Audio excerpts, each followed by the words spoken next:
Biden and Trump are now tied. They've both held 9 cabinet meetings. But Trump's going to beat his record because he has 3 more years.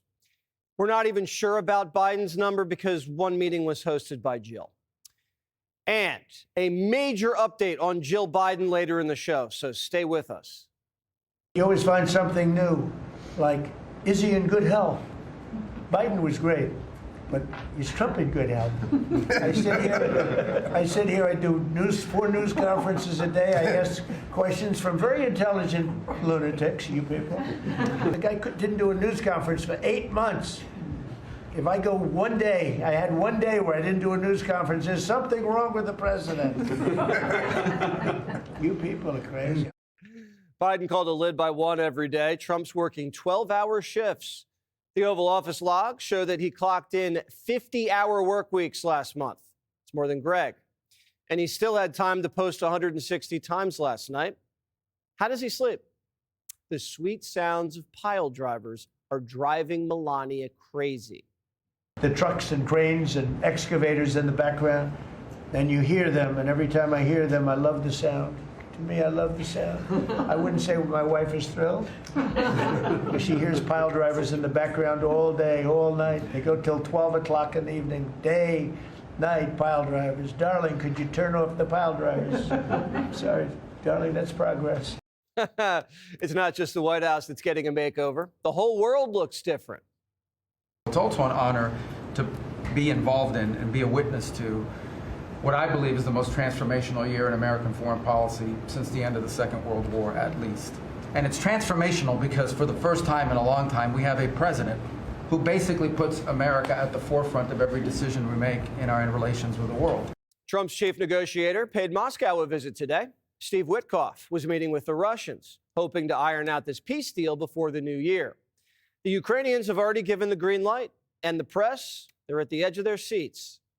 Here we go. This guy's a beauty. Go ahead. Secretary Rubio mentioned your meetings ongoing in Russia today. Do you have any update from Mr. Witkoff and Mr. Kushner? No, because I've been spending too much time with you. I mean, we're spending a lot of time in here. Witkoff and Kushner met with Putin today and asked him, deal or no deal? Trump wants another record. We ended 8 wars. Think of that. 8 wars, but we're going to do 1 more, I think. I hope. Now they're saying, if he ever ends the war with Russia and Ukraine, he's going to get the Nobel Prize. What about the other 8 wars? I should get the Nobel Prize for every war, but I don't want to be greedy. Trump just wants to get into heaven. But before that, he wants to make sure our house is in order, and that includes cleaning up the backyard.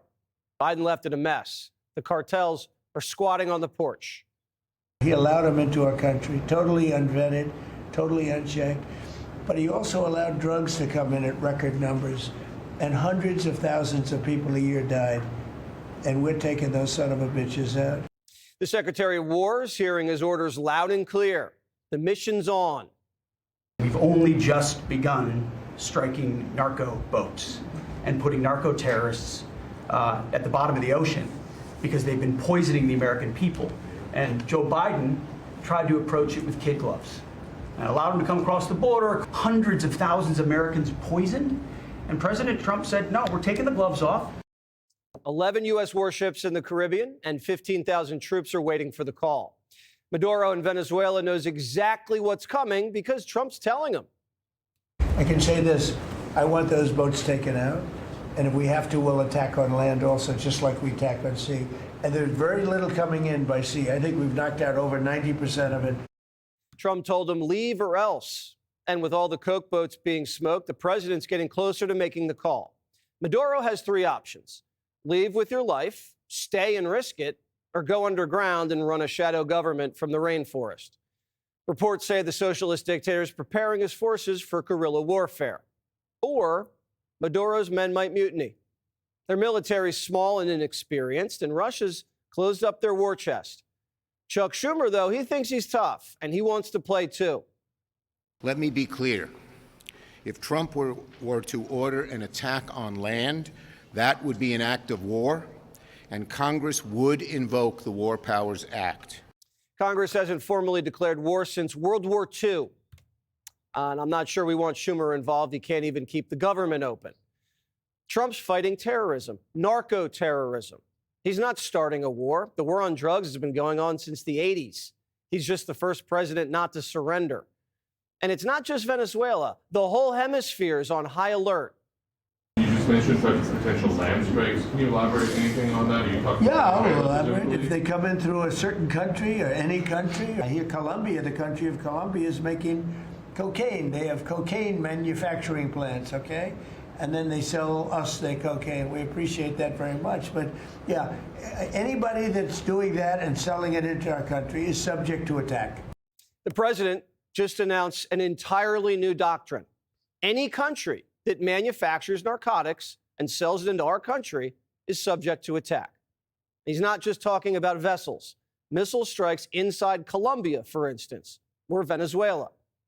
Mexico definitely heard this. Getting filthy rich hooking our people on poison is now officially a terrorist act.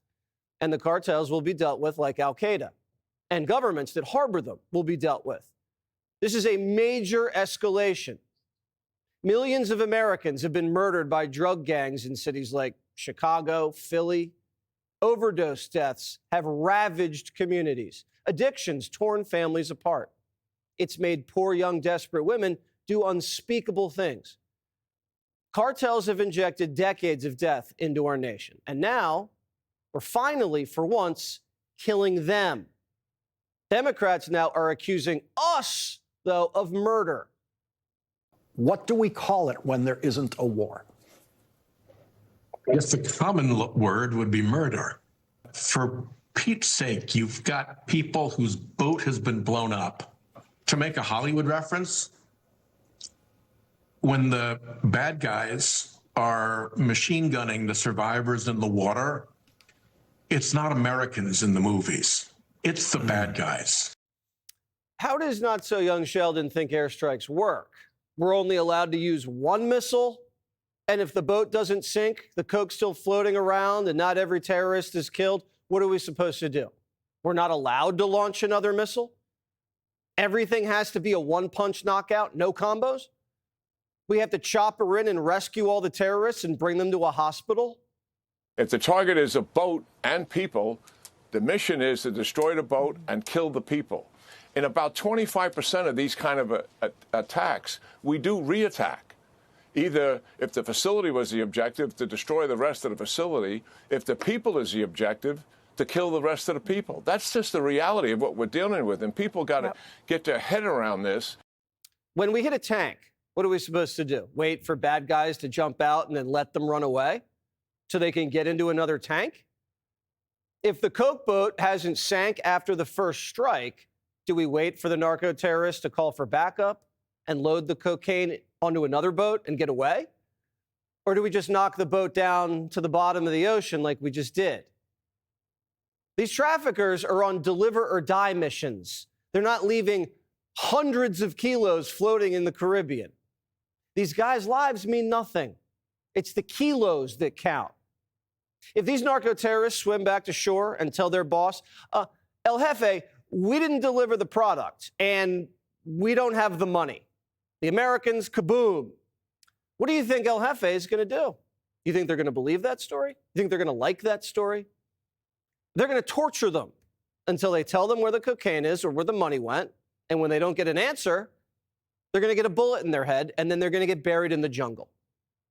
In a way, we actually did these guys a favor. The media doesn't even believe these bad hombres are running drugs on the high seas. They think it's a bunch of bachelors on a fishing trip. Here's the thing. There's no way they know who was on these boats. They could just be fishermen.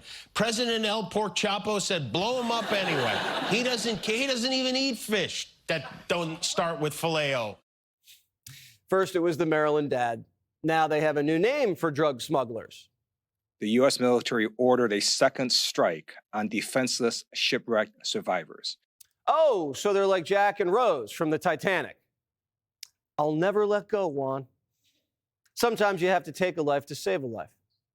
And those two strikes blew up more cocaine than Charlie Sheen could do in a year.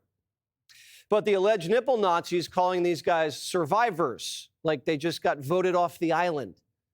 If it's true that we dropped a second bomb in order to kill survivors, That is absolutely a war crime. There needs to be an investigation, and we need to make sure that the people conducting illegal activity are held accountable. When ISIS runs away from a drone strike, do we call them survivors? They tried to impeach Trump over the perfect phone call, and now they want him and Hegseth impeached over the perfect boat strike. The DOW says it was all by the book. I watched that first strike live. As you can imagine, at the Department of War, we got a lot of things to do. So I didn't stick around for the hour and 2 hours, whatever, where all the sensitive site exploitation digitally occurs. So I moved on to my next meeting. A couple of hours later, I learned that that commander had made which he had the complete authority to do. You know who agrees? That would be the New York Times. Yeah, the New York Times. Hegseth ordered a lethal attack, but not the killing of survivors, officials say. The Times then, in an unprecedented act of journalism, called out the Washington Post for reporting what happened without context. You know you've lost the plot when the Times steps in and fact checks the fake news. I did not personally see survivors, but I stand, because the thing was on fire. It was exploded and fire and smoke. You can't see anything. You got digital. This is called the fog of war. This is what you in the press don't understand. You sit in your air-conditioned offices or up on Capitol Hill and you nitpick and you plant fake stories in the Washington Post about kill everybody, phrases on anonymous sources not based in anything, not based in any truth at all. If we're going to investigate the Pentagon for killing terrorists, then Barack Hussein Obama needs to be investigated too. Bombs Away Barry was so trigger happy that he not only killed terrorists, he killed survivors and hundreds of innocent civilians. Obama launched a drone strike at a wedding. Not a single soldier stood up and said, I refuse to comply with this illegal order. This is a wedding, darn it. There are women and children here. What do you think would happen if the Trump administration called in an airstrike at a Venezuelan wedding? It'd be over. Democrats would storm the Capitol, and in their case, they'd say it was okay. Meanwhile, cartels have killed more Americans than al-Qaeda ever did. Biden bombed a family in Afghanistan, 10 innocent people, and they just said, we messed up. The Secretary of War is not afraid of any incoming. He's taking it in stride. He posted this: for your Christmas wish list, Franklin targets narco terrorists. Now seditious Six Kelly's crashing out. He runs around on a stage like he's a 12-year-old playing Army. And it is ridiculous. It is embarrassing. And I can't imagine what our allies think. And last night, he's putting out on the internet turtles with rocket-propelled grenades. Have you seen this? Even after the story's been debunked, Democrats are now blackmailing soldiers, threatening to put them in prison if they keep following orders. Listen. The statute of limitations for any crimes being committed now are 5 years. It will extend well beyond the end of the Trump administration. Hakeem just said anyone in the federal government carrying out the president's agenda could be facing charges, whether it's in the military, Homeland Security, ICE. They're saying next time a Democrat wins the White House, they're going to try to put you in prison. Now, what's so sensitive about the cartels in Latin America that certain people are trying to protect? Same thing happened in Ukraine, remember? When Trump zeroed in on Biden family corruption there, a CIA agent leaked a phone call to Schiff and they impeached the president.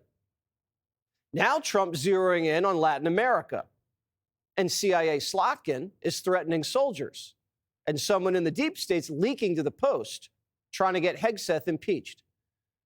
What kind of corruption and money are we looking at down here in Latin America that some people in our government don't want looked at?